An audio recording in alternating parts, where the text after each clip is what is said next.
Hello मेरे प्यारे बच्चों। तो आज क्लास 7 का पर्यावरण है। हमारी दुनिया है यहाँ पर।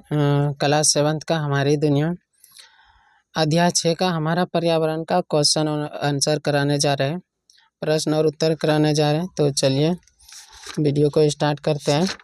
यहाँ पर अभ्यास है, सही विकल्प चुनें। इनमें से कौन सी प्राकृतिक पर्यावरण की वस्तु है? तो आप लोग यहाँ पर देखें और बताएं कौन सा प्राकृतिक पर्यावरण है। पुल तो मानव निर्मित है, मकान भी मानव निर्मित है, जल प्राकृतिक पर्यावरण की वस्तु है, सड़क भी मानव निर्मित है क्योंकि मानव ने ही सड़क बनाया है। तो इसका सही आंसर हो जाएगा ग। सेकंड क्वेश्चन है, पर्यावरण कितने प्रकार का होता है? पर्यावरण कितने प्रकार का होता है? 2 प्रकार का पढ़ाए भी थे। आप वीडियो के पार्ट 1 में जाके आप इसका अध्ययन जो बताया है आप लोग देख सकते हैं। नहीं तो अगर नहीं देखेंगे तो फिर भी कोई दिक्कत नहीं, आप पढ़ लीजिए, समझ में आ जाएगा। बहुत ही आसान चैप्टर है। पर्यावरण कितने प्रकार का होता है? तो 2 प्रकार का होता है। कौन कौन सा? मानव निर्मित और प्राकृतिक। पृथ्वी के चारों ओर क्या है? तो पृथ्वी के चारों ओर क्या है? वायु है।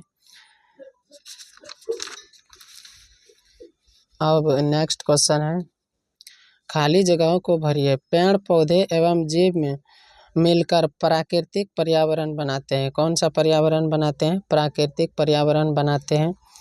पेड़ पौधे जीव जंतु जैव पर्यावरण के अंग हैं। पेड़ पौधे जो है जीव जंतु किसका? जैव पर्यावरण के अंग हैं। मनुष्य ने अपनी आवश्यकता की पूर्ति के लिए चीज़ों को बनाया है। तो मनुष्य ने अपनी किसकी पूर्ति के लिए बनाया? आवश्यकता की पूर्ति के लिए बनाया गया है। तो इस तरह से आप लोग किताब में भर लीजिएगा। फिर है, निम्नलिखित प्रश्नों का उत्तर दीजिए। पर्यावरण किसे कहते हैं? तो चलिए इस क्वेश्चन का आंसर बताते हैं आप लोगों को। तो यहाँ पर क्वेश्चन का आंसर लिखा हुआ है, आप लोग चाहे तो स्क्रीनशॉट ले सकते हैं। तो पर्यावरण है, इसका पर्यावरण शब्द हिंदी के 2 शब्द परि तथा आवरण से मिलकर बना है। परि का अर्थ होता है चारों तरफ तथा आवरण का अर्थ होता है घेरा। इस तरह से पर्यावरण का अर्थ है चारों तरफ से घिरा हुआ। और पर्यावरण का परिभाषा है, हमारे चारों तरफ का वह क्षेत्र जिससे हम घिरे होते हैं जो हमारे जीवन तथा क्रियाओं को प्रत्यक्ष या अप्रत्यक्ष रूप से प्रभावित करता है, पर्यावरण कहलाता है। या तो आप बुक से भी पर्यावरण का परिभाषा लिख सकते हैं, यहाँ पर बुक में दिया है। यहाँ पर आप लोगों को दिखाते हैं कहाँ पर दिया हुआ है। यहाँ पर आप लोगों को दिखाई दे रहा होगा, हमारे चारों ओर पाए जाने वाले प्राकृतिक एवं मानवीय दशाओं के आवरण को पर्यावरण कहते हैं। या तो इस परिभाषा को आप लिख सकते हैं या तो यहाँ पर लिखे हुए जैसे उस तरह से भी आप लिख सकते हैं। तो चलिए दूसरा क्वेश्चन है, पर्यावरण कितने प्रकार के होते हैं? वर्णन कीजिए। तो पर्यावरण मुख्यतः 2 प्रकार के होते हैं। कौन कौन से? प्राकृतिक और मानव निर्मित। तो प्राकृतिक पर्यावरण है, प्राकृतिक पर्यावरण के अंतर्गत वे सभी जैविक पेड़ पौधे जीव जंतु एवं अजैविक खनिज लवण वायुमंडल की गैस शामिल है। वायुमंडल की गैस तत्व शामिल है जो पृथ्वी पर प्राकृतिक रूप से पाए जाते हैं। और मानव निर्मित पर्यावरण में है, मनुष्य ने अपनी आवश्यकताओं की पूर्ति के लिए प्राकृतिक वस्तुओं को परिवर्तित करके बनाया है, अतएव इसे मानव निर्मित पर्यावरण कहते हैं। तीसरा प्रश्न है यहाँ पर, जैसे कि आप लोगों को दिखाई दे रहा होगा। तीसरा प्रश्न है, स्थल मंडल जल मंडल एवं वायुमंडल किसे कहते हैं? तो इसका आंसर यहाँ पर दिया हुआ है, स्थल मंडल भूमि का वह भाग जिस पर जीव रहते हैं, जैसे मकान पेड़ पौधे पर्वत पठार इत्यादि, इन सभी को स्थल मंडल कहते हैं। और जल मंडल किसको कहते हैं? यहाँ पर जल मंडल कुआं तालाब नदी झील समुद्र महासागर एवं विभिन्न जलाशय मिलकर जल मंडल का निर्माण करते हैं। और वायुमंडल पृथ्वी के चारों ओर वायु है, इसे वायुमंडल कहते हैं। वायुमंडल कई तरह के गैसों का मिश्रण है उसके बाद नेक्स्ट क्वेश्चन है 4 नंबर का, सांस्कृतिक पर्यावरण के तहत कौन कौन सी बातें आती है। इसका आंसर है, समाज में तरह तरह के रीति रिवाज, परंपराएं, उत्सव आदि देखने को मिलते हैं। शादी ब्याह के अवसर पर खुशियों में शरीक होना, छोटे को प्यार एवं बड़े बुजुर्गों का सम्मान, ये सभी हमारे सांस्कृतिक पर्यावरण के अंग हैं। और नेक्स्ट क्वेश्चन है 5 नंबर का, मानव निर्मित पर्यावरण के कारण प्राकृतिक पर्यावरण को नुकसान पहुंचा है, कैसे। तो कैसे नुकसान पहुंचा है जो मानव निर्मित पर्यावरण से प्राकृतिक पर्यावरण को। तो मानव निर्मित पर्यावरण के कारण हमारा वातावरण दूषित हो गया है। वाहनों तथा कारखानों से निकलने वाली गैस एवं धुआं के कारण हवा, यानी जिसको वायु कहते हैं, प्रदूषित होती है। औद्योगिक कचरा को जल में बहाना, जिससे जल प्रदूषण होता है।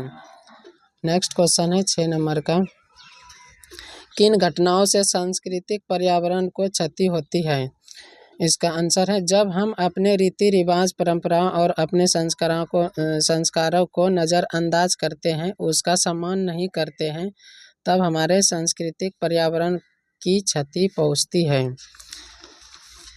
आपके आसपास, नेक्स्ट क्वेश्चन है 8 नंबर, 7 नंबर है, आपके आसपास कौन सा परितंत्र है, चित्र बनाकर किसी एक का वर्णन कीजिए। तो आपके आसपास जो भी परितंत्र है उसका आप लोग लिख सकते हैं यहाँ पर।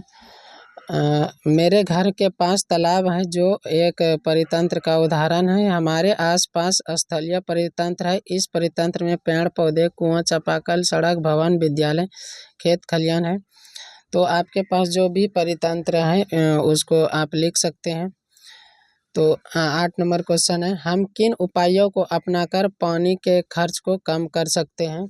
तो किन किन उपायों को अपनाकर पानी की खर्च की बचत कर सकते हैं। तो पानी को खुला ना छोड़ें, वर्षा जल को संग्रह करके उसका उपयोग किया जा सकता है। नहाने के लिए शावर की जगह बाल्टी का उपयोग करें। नल लीक होने पर तुरंत ठीक करवाएं।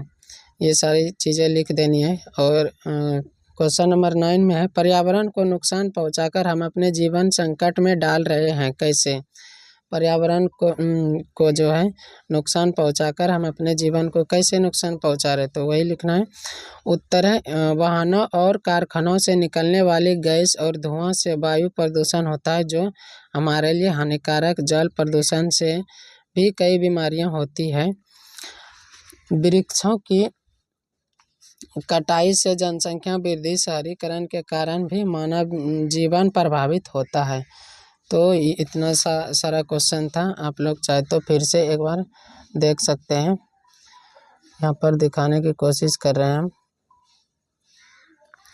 स्क्रीनशॉट आप इसका चाहे तो ले सकते हैं। यहाँ पे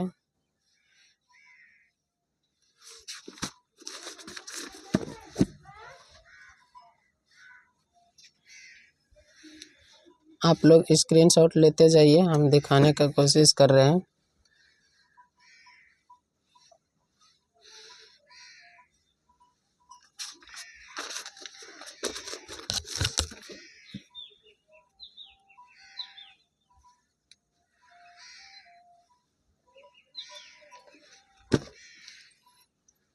तो आशा है कि आप लोग स्क्रीनशॉट ले लिए होंगे।